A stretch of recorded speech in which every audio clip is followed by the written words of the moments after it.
In medieval times, it was considered a bird fit for kings, and even today it's still a status symbol for royal Arab families.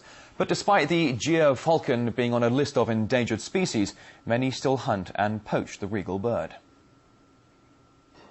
From Kamchatka to Qatar is a little further than falcons usually fly.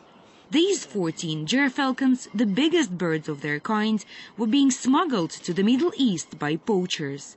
But the endangered birds were saved by Russian customs workers. Traditional Arabic running birds and rabbit hunting in deserts is done with gyr falcons. Every sheikh is obliged by his status to have hunting birds, and there's lots of sheikhs, so you do the maths. Annually, at least 40 of these prized falcons are prevented from being taken out of the country illegally, and they are among the very few lucky ones. The gyr falcons were claimed as luggage at a Moscow airport after being transported in these containers, 2 in each. The ones that are saved are transported to the All-Russian Research Institute for Nature Protection for rehabilitation.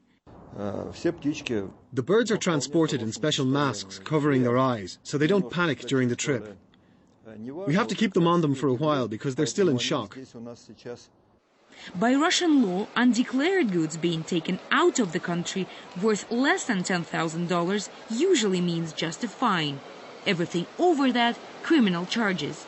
There is no exception or separate laws regarding wild animals. But each of these gyr falcons are worth enough to get a smuggler a criminal record. We put a lot of effort in educating customs workers how to tackle the problem of contraband wild animals. There's even a special course in the Customs Academy, and we give lectures. The problem exists not only in Russia. Birds for traditional Arabic falcon hunting are trafficked from Mongolia, China and Pakistan. Our main goal is to make sure the birds are healthy before they're released back into the wild. Many birds caught by poachers arrive here dead or don't survive quarantine. These endangered species have weak immune systems, so only few make it to maturity. The only natural predator for gyr falcons are golden eagles, but even they rarely engage with the falcons. So the main threat for these endangered species is humans. The birds will spend a month in quarantine here before they're taken back home to the region of Kamchatka.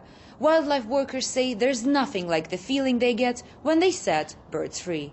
Natalia Novikova, RT, Moscow region.